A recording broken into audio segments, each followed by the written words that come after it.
It's only a 5+ game sample size, but whether they've developed into top contributors or crucial role players, these 15 young NBA players are currently breaking out in 2021-22. Just to be clear, we're leaving rookies off this list, but from sophomores to late bloomers, this list features a mix of players at different stages of their career. Regardless, all these players mentioned today are age 27 or younger, and it's great to see them stepping up their game so far. Before continuing, only 27.2% of you watching right now are subscribed, so if you're not in that percentage, please subscribe. Also leave a thumbs up, it takes just a few seconds and makes a massive difference.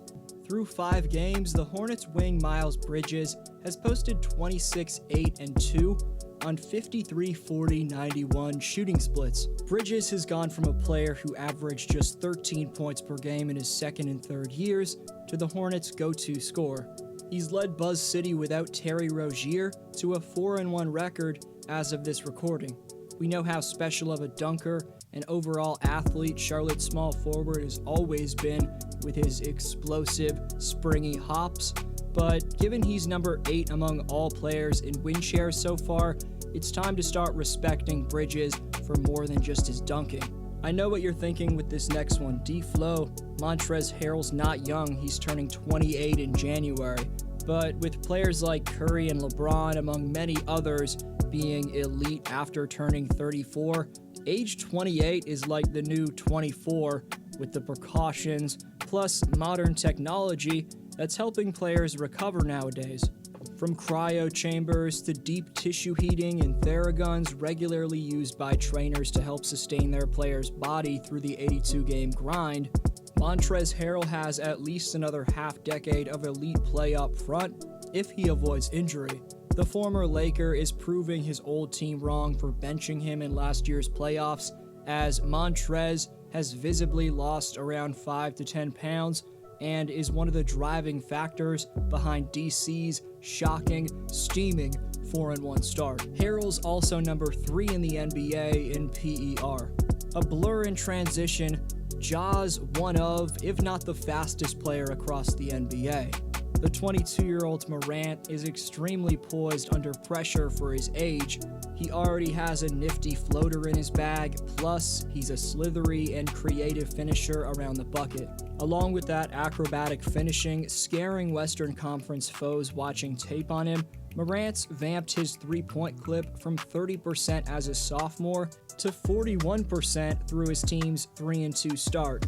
You could say Ja broke out last year, dropping a near 50-piece in the first round, and of course getting Memphis over the Warriors in the play-in tournament, but this season, Ja's just solidifying his superstar status and proving himself as a top 5 point guard in basketball and pristine franchise player for the Grizzlies organization. Behind Jokic, Giannis, and the aforementioned Herro, Morant's number 4 so far in player efficiency rating. Stay tuned for another Grizzlies player mentioned later on. I talked about the different type of talent Melo's progressed into in year 2 in a separate video, go watch that after this, but so far, Melo's posting an efficient 20 points to go along with 6 dimes and 6 boards. Additionally, the youngest Ball brothers draining an efficient 46% of his deep-range jumpers. Jalen Brown's been known as a star player for a few years, but to start this campaign, the C's number 3 overall pick from 2016 is out to prove himself as the best shooting guard in basketball. The 25-year-old wing phenom scored an NBA most so far this season, 46 points in a game this past Monday. He posted 30 in an overtime win against Charlotte. Brown's inconsistent play is the only issue, as he's had a couple brutal outings to go along with those 46 and 30 pieces. Jordan Poole's play has fell off a tad in the past few games, but I'm comfortable in saying that the kid's going to be a top scorer in Steve Kerr's offensive system. He averaged 22 points, making just over half of his field goals in 5 preseason games for the Dubs. While that's fell off to 14 through 5 non-exhibition games, Poole's just adjusting to the defensive pressure he's getting in a top scoring role. Look for the talented, shifty Golden State bucket getter in Jay Poole to continue the breakout play he's already shown flashes of in 21-22. Anthony Edwards is vitally asserting himself as the Timberwolves' second scoring option to support the likes of our game's best stretch center in Karl-Anthony Towns. Ants 25-8-4 have catapulted Minnesota up the West standings so far. Making the most of a new situation, former Charlotte Hornet Devonte Graham has always been a high-volume bucket getter, but the man's finally playing efficient in the Big Easy. Before this year, he never cracked 40% from either the field overall or from deep. With the Pelicans, along with posting 18 points per night, Devonte's shooting 45% from the field and 40% from three-point range. Let's hope Graham stays over 40+, because we know this kid can create offense. Maybe the most shocking breakout player so far has been the man with a top-of-the-charts Sheck West song named after him, in Mohamed Bamba. After generating a ton of hype at the University of Texas, the 7-foot center was picked number 6 overall in 2018's draft by the Orlando Magic. Mo Bamba missed a combined 81 games in his first 3 pro seasons. Most had written him off as a bust after that, but in 21-22 so far, Bamba's shooting touch has come to life, as he may only be posting 14 points per game, but his three-point shot is at an impressive 41%, and he's taking 4.4 deep-range attempts each game.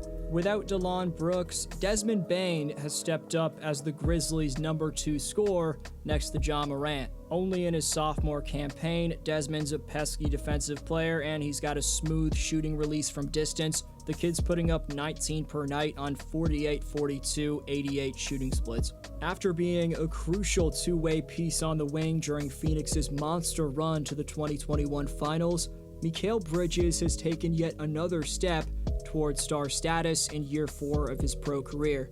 Bridges went from 8.3 points per game in his rookie year to 9.1 in year 2 to 13.5 in year 3 and now 16.5 in year 4.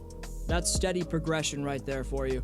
The Suns' wing Mikal is also posting career highs across the board in terms of his blocks, rebounds, and shooting efficiency. No Ben Simmons? No problem. Tyrese Maxie's a player I had going in the lottery way back in my 2020 draft predictions, but he ended up falling to pick number 21, where the Sixers would select him. Now, in the second year of his career, Tyrese is embracing the hard, old-school style of coaching from Doc Rivers, and he's replaced Ben Simmons in the best way possible. He's playing 33 minutes per game, guarding the opposing team's best backcourt players, putting up around 15 per game on 46% shooting. The Sixers wouldn't be plus 500 without Maxey's production. Like Jalen Brown, OG Anunoby struggles with his consistency, which has been a problem throughout his entire career.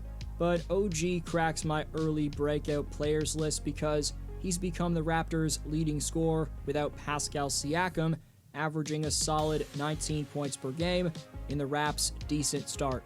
It's not like 2021's dunk champ Anfernee Simons has developed into a star or anything, maybe eventually, but this year, Simons has become Portland's 4th leading scorer. The 22-year-old Simons is somehow already in the 4th year of his career, but he's finally breaking out of his shell.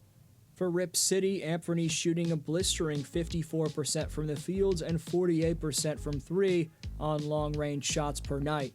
Simons' development in Portland is just like Jordan Poole's growth for the Warriors, giving your team just that extra bit of shot creating in the fast-paced modern NBA can make the difference between a W or an L. As mentioned in my recent Miami Heat video, Tyler Herro wants to be in the same sentence as Luka and Morant. Through 4 games where the Heat have had probably the toughest schedule of any team in basketball, Boy Wonder's averaging 21 and has developed into Miami's 2nd leading scorer.